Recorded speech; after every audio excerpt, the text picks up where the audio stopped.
Under Armour and Steph Curry have separated, and the upcoming Curry 13 will be his last shoe with Under Armour. The reason for the split is primarily business. Under Armour has been aggressively cutting down on costs for the past few years, and ending its deal with Steph Curry is one of the brand's major fixes. There are other reasons, but ultimately it's all about the money, and this is not new. You see, I have been writing sneaker stories and posting shoe reviews for more than 10 years, and I still remember the very first Under Armour basketball shoe I heavily played in, which was the Clutch Fit Drive back in 2014. This came after the very first Under Armour shoe Steph Curry wore in 2013, which is the Anatomic Spawn. It's been more than a decade of a wild ride for Steph and Under Armour, and it's all coming to an end with Steph's upcoming signature shoe. You might have seen leaked photos of the Curry 13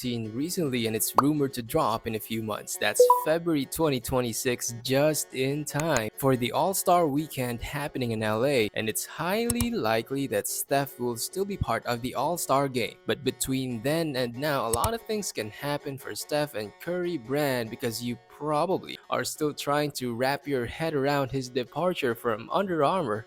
So let's have a quick conversation.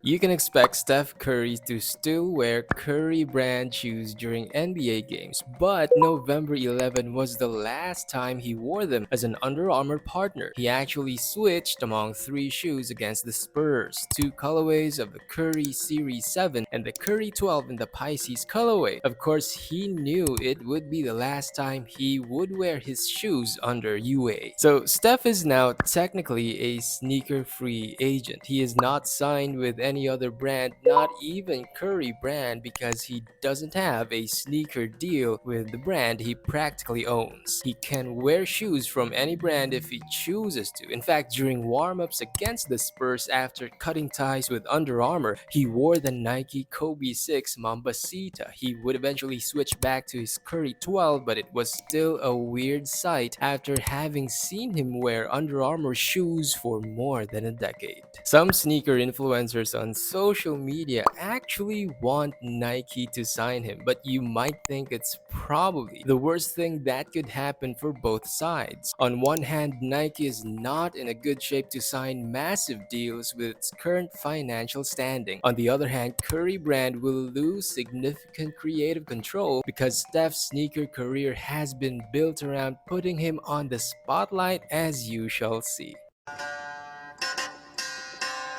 Steph Curry signed with Nike in 2009 but switched to Under Armour in 2013. Reports say Nico Harrison, the same guy who pushed to trade Luka Doncic to the Lakers, was responsible for Steph's departure from Nike, but it's actually more than that. But whatever the case, Steph's sneaker career thrived with Under Armour, starting with the debut of his first signature shoe in 2015. This would lead to something even bigger, which is that Under Armour launched Curry brand in November 2020. It's a business model similar in many ways to the partnership between Nike and Jordan brand. Under that partnership, Curry brand was able to collaborate with famous individuals, even Sesame Street. It's enough to say that Curry brand was a profitable venture for Under Armour at the time. So it was no surprise for Under Armour to sign Steph on a new long-term deal back in March 2023. Reports say that the deal was worth almost $1 billion, with some even hinting that a lifetime deal was as good as done. But you know now that it's not gonna happen. Yet a lot of things remain unclear, and here are just some of them.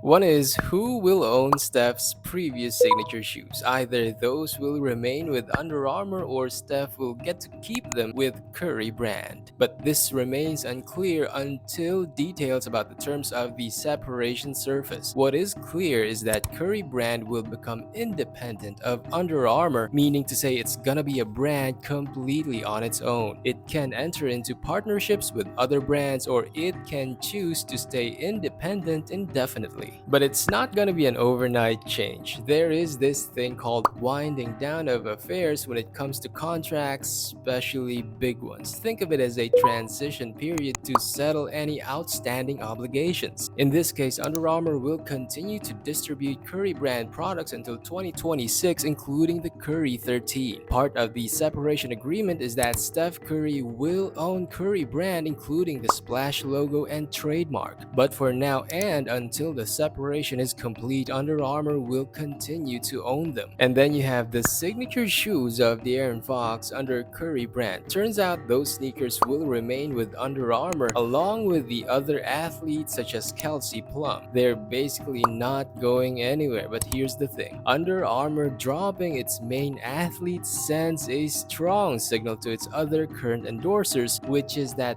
no one is safe. Question is, what will now happen to Under Armour? There are a couple of possibilities, but if I were Under Armour, I would drop the basketball division altogether. That would allow the brand to refocus on the very thing that catapulted it to mainstream consciousness. Because if you recall, Under Armour started as an athletic apparel company in 1996. It was only in 2010 when the brand released its first lineup of basketball shoes under the name Micro G. Which brings us back to the rumored Curry 13. It could be the last basketball shoe that Under Armour will ever release if it decides to stop its basketball operations after. There could be some hype around it once it drops, and if I were Under Armour, I'd use that opportunity to the very last drop. But let me know what you think. Hey man, thanks for watching. You can support me and my cats by joining my channel membership. Thanks, and I hope to see you on the next one.